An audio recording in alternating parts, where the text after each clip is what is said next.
that's gonna make it with California plates to Mexico and back to Colombia. I can't even drive to Colombia. Yeah, so it gotta be flown. I don't have a boat. It gotta be flown or shipped. There's a great line in the movie Boys in the Hood where Larry Fishburne is saying, hey man, we don't grow it, we don't own any airplanes, we don't have any laboratories. How does it get here? Why does it get here? And that's a very good common sense approach that intuitively the people in South Central understood, that there was something much bigger than them that was moving the whole drug issue and the drug war. My parents were staunch Republicans. Back in the 80s, the big concern was not terrorism, it was communism. The Iran-Contra affair was one of the biggest political scandals in U.S. history. Members of the Reagan administration, headed by Oliver North, engaged in the sale of arms to Iran. The proceeds from these illegal deals were being used to fund the Contras, a right-wing guerrilla group that Reagan referred to as his freedom fighters. The Contras were fighting the Soviet-backed Sandinistas for the domination of Nicaragua. The Iran-Contra is very important in history. We have to remember the fact that Iran-Contra, its mandate was to investigate the sales of missiles to Iran. Former DEA agent Celerino Castillo not only fought in the international effort of the American drug war, he also had the rare opportunity of carrying a camera and recording some of the regrettable actions of the DEA and CIA while they supported President Reagan and Oliver North's Contra movement. George Bush Sr. came to Guatemala on January 13, 1986, and he approached me and asked me what I did there at the U.S. Embassy, what my job description was, and I told him I was a DEA agent working international narcotics investigations, and I told him, look, you know, we have gathered intelligence that the Contras are involved in drug trafficking down in El Salvador. And then he just smiled, shook my hand, and walked away from me. And it was then and there that I knew that my government knew that these atrocities were occurring. They were so concerned about giving the guns to Iran and all that stuff. The question should have been asked about all that cocaine flying back over here. In 1986, on American TV, we were all being fed a steady diet of, we're taking down the surrender flag that has flown over so many drug efforts. We're running up a battle flag. This scourge will stop. But regrettably, back in Central America and in the jungle, I remember down in Central America, we were refueling planes full of cocaine coming into the U.S., and it was a CIA operation being run by the White House. At the same time all of the cocaine from Nicaragua was flowing into the U.S., Freeway Ricky Ross was at his heyday. The average week would at least be $2 to $3 million, almost guaranteed. Some days we would have $2 and $3 million days. After Freeway Rick was arrested, an investigative journalist by the name of Gary Webb uncovered a link that connected him back to the Nicaraguan Contra movement. I read Dark Alliance. I got a copy personally from Gary Webb himself. And to read the book, it was fascinating for me, you know, to find out that I was connected with the CIA and all these high-powered people up in the government. Ricky Ross was just lucky. He just happened to get a source who was connected to the CIA. For a long time in South Central, the buzzword was that the CIA was selling crack. And I said, no, the CIA wasn't selling crack. The CIA was importing cocaine. Ricky Ross got it, turned it into crack, and he sold it. According to Gary Webb's Dark Alliance, when Danilo Blandón was displaced from his home country of Nicaragua, he set off to America to raise money to aid the Contras in ridding his home from the invading Sandinistas.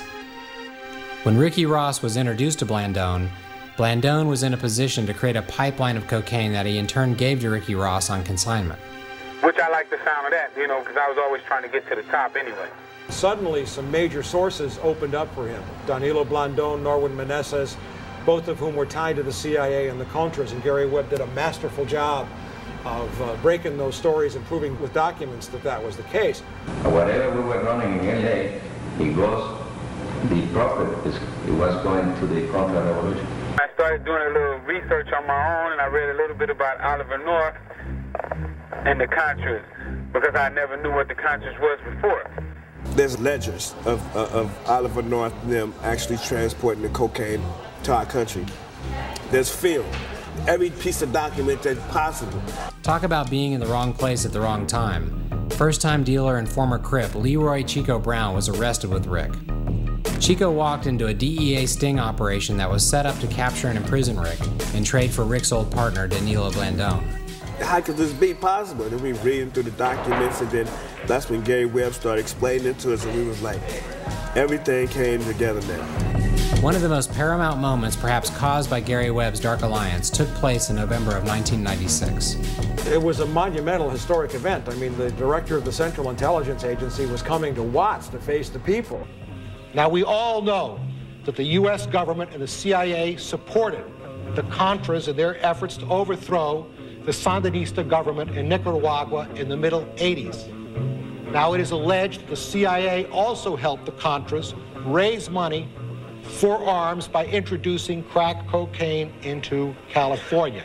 Deutsch felt he had to do something to try to deal with the outrage that was foaming all over the country at the time. And of course, it just blew up in his face. CIA fights drugs. CIA does not encourage drugs. I mean, it was actually one of the most monumental blunders of all time, if you think about it. We have no evidence of a conspiracy by the CIA to engage in encouraging drug traffickers in Nicaragua or elsewhere in Latin America. Deutsch was there because of the Gary Webb stories. The Gary Webb stories had sparked a national furor. I would like to have Richard Ross's brother to speak, please. The United States government turned their head and let this cocaine come into the United States of America. Allow Gary Webb to have full access. This whole thing is orchestrated. It was near pandemonium. It was about, I guess, 1,200 people in a standing room only in the auditorium, 2,000 people outside listening on loudspeakers. And it was very hard to keep control.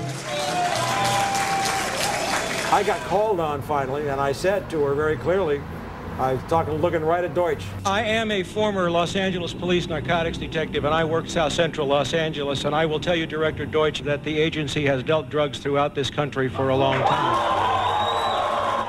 And I was able to name operations. Director Deutsch, I will refer you to 3 specific agency operations known as Amadeus, Pegasus, and Watchtower.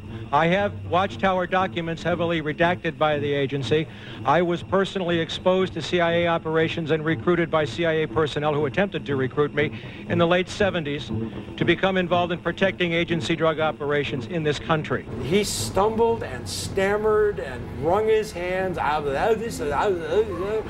If you have information about CIA illegal activity in drugs, you should immediately bring that information to wherever you want, but let me suggest 3 places. The Los Angeles Police Department.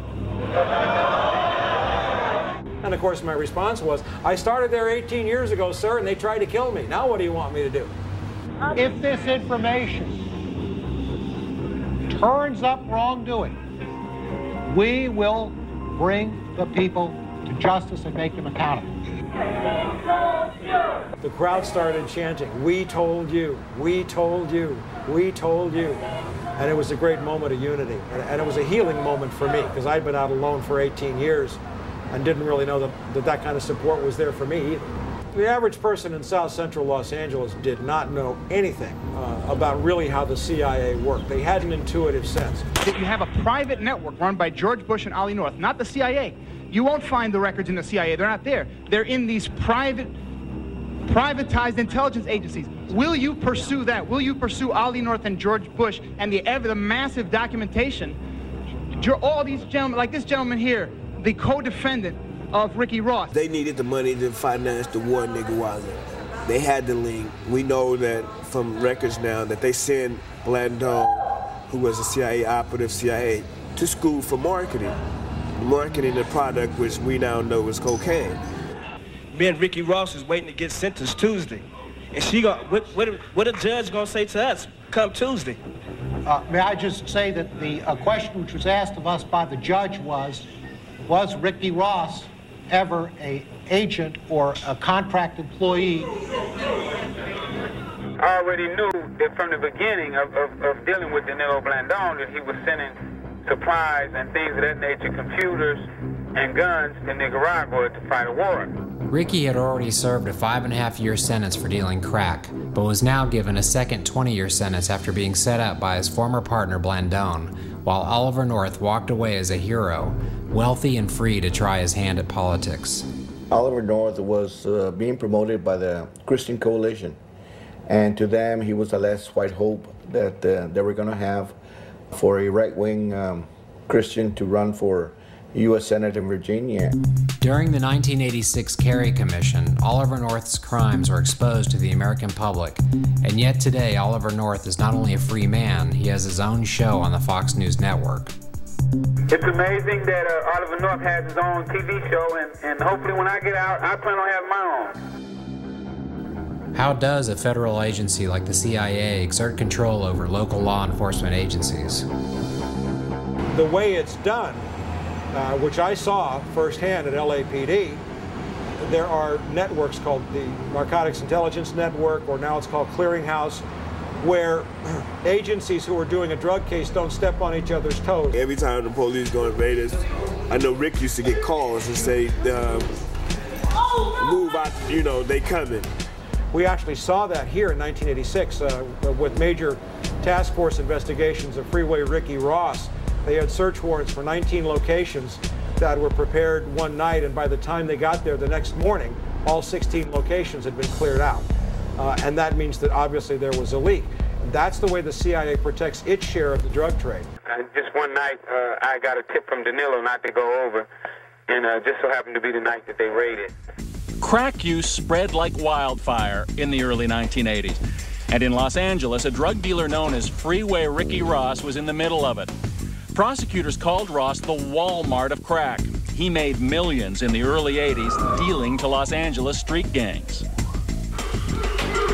The United States sentencing guidelines and the federal sentencing system rewards those who get others involved in criminal conduct, and that's what Blandone did. During the exact same period that Freeway Ricky Ross was at his heyday, home values in South Central Los Angeles were tanking. People owed $100,000 on their home. The place was a war zone, dead bodies in the backyard, prostitutes in the front, drive-by shooting. I mean, it was horrible. And people walked on their mortgages because they couldn't sell the houses.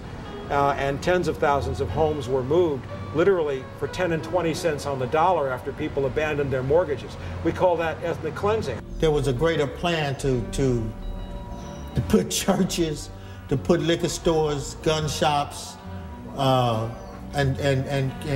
cocaine, drugs, into the ghetto, into the neighborhoods, and drive the prices down. And they pretty much did a good job of that.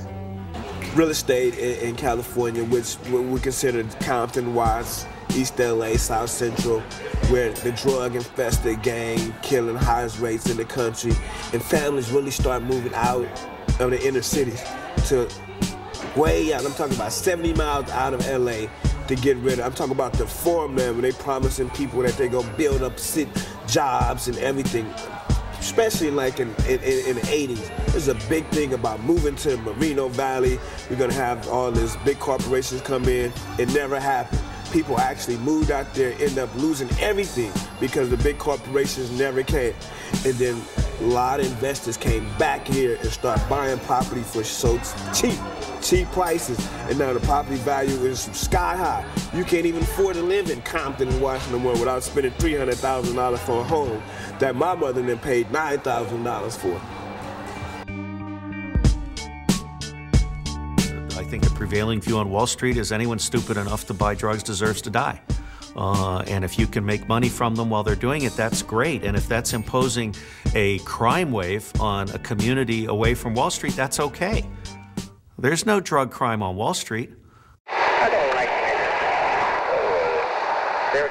They pay cash, all right? They pay cash. One of the important facets of the discussion should be what I call conspiracy theories. There are lots of folks out there, and there are books written on this by people who are in a position to know. Former DEA agents, former CIA operatives, things like that.